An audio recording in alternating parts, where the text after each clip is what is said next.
எதுனாச்சு சரி இன்னைக்கு எபிசோட் எப்படி போய் நடக்கும் பாப்பா. இன்னைக்கு எபிசோட் என்ன காட்டுறாங்கன்னா ஐஸ்வர்யா காணான்னு சொல்லி சக்தியும் ஜனனியும் எல்லா பக்கம் ஸ்கூலில் தேடி பார்க்குறாங்க.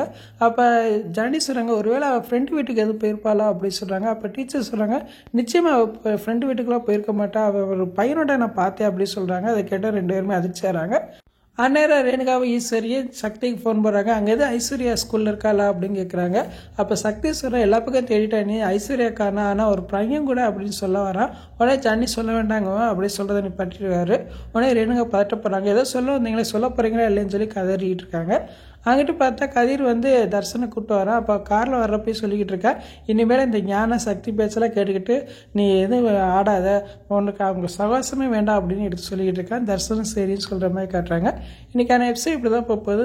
எனக்கு தெரிஞ்ச ஐஸ்வர்யா கடத்தி வச்சது அறிவுக்கரிசாக கூட இருக்க வாய்ப்பு இருக்குன்னு நினைக்கிறேன். நான் நினச்சமா நீங்கள் நினச்சிங்க நம்ம வீடியோக்கு லைக் கொடுங்க. ஃபுல் வீடியோ பார்த்துட்டு பேசுவோம். தேங்க்யூ.